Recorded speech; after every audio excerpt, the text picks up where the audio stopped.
We therefore urge China to withdraw and remove the platform and structures from Bajo de Masinloc, cease similar actions that violate Philippine sovereignty and sovereign rights in and within the vicinity of Bajo de Masinloc, and comply with its obligations under international law.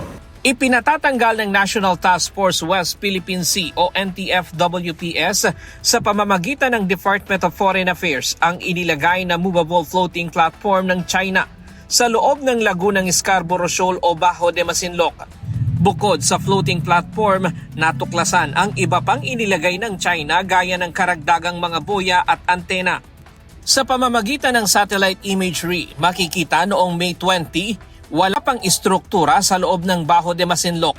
Kinabukasan May 21, na-monitor ang dalawang Chinese research vessel sa entrance ng Bahura na pinaniniwala ang nagdala ng sinasabing movable floating platform. May 25, unang na-monitor sa southeast entrance ng Scarborough Shoal ang istruktura. Noong May 26 naman, unang nagsagawa ng Maritime Domain Awareness Flight ang Bureau of Fisheries and Aquatic Resources. Dito nakumpirma at nakuhanan ng larawan ang istruktura. Noong May 28, ang Philippine Coast Guard naman ang nagsagawa ng MDA flight. Dito nakaranas na sila ng panghaharas sa helicopter ng PLA Navy. Muling namataan ang dalawang Chinese research vessel sa lugar noong May 29 at nadagdagan ang mga boya na inilagay ng China. May 30 nakita ang 6 na tao sa loob ng floating platform, isang rubber boat kung saan nag-install sila ng antena. In this particular MDA flight, we were not just harassed by a PLA Navy helicopter. The Chinese government decided to send a fighter jet to harass and bully the Philippine Coast Guard aircraft while we are conducting this routine MDA flight. Noong May 31, isinagawa ang pinagsamang aerial monitoring ng PCG, AFP at BFAR. Napansin sa loob ng Bahura ang isang floating object na kahawig ng drum. Nadagdagan ang dalawang boya na unang inilagay ng mga Chinese Oktubre ng 2025. Bukod sa antena na itinayo sa mga bato, nilagyan din ng mga antena ang mga boya. Inilipat na rin sa gitna ng Bahura ang floating platform mula sa entrance sa pamamagitan ng mga service boat. Naniniwala ang mga opisyal na maaaring ginagamit ang platform at mga research vessel para sa pangangalap ng datos, bagamat wala pang pinal na assessment. Ayon sa PCG, ito ang unang pagkakataong nakita ang ganitong uri ng floating structure sa mga bahura sa West Philippine Sea. Yes, this is the first time that we documented a movable platform that was placed in Bajo de Masinloc. Ang Bajo de Masinloc ay nasa 119.65 nautical miles lamang mula sa baybayin ng Palawig, Zambales. Pasok ito sa 200 nautical miles exclusive economic zone ng Pilipinas, samantalang tinatayang nasa 500 nautical miles ang layo nito mula sa Hainan, China.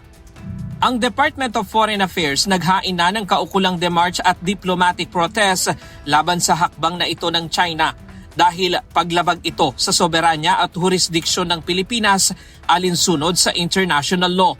Binigyang diin din ng DFA na hindi ito naaayon sa 2002 Declaration on the Conduct of Parties in the South China Sea o DOC, kung saan lumagda ang ASEAN country at People's Republic of China.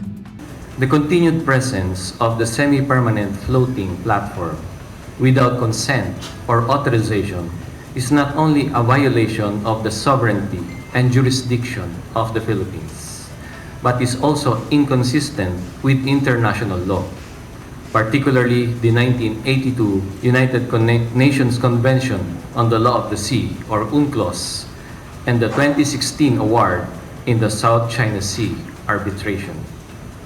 Their presence is a clear violation of China's commitments under the 2002 Declaration of Conduct of Parties in the South China Sea. Pero sinabi ng Chinese Embassy sa Maynila na pag-aari ng China ang Huangyang daw o Bajo de Masinloc.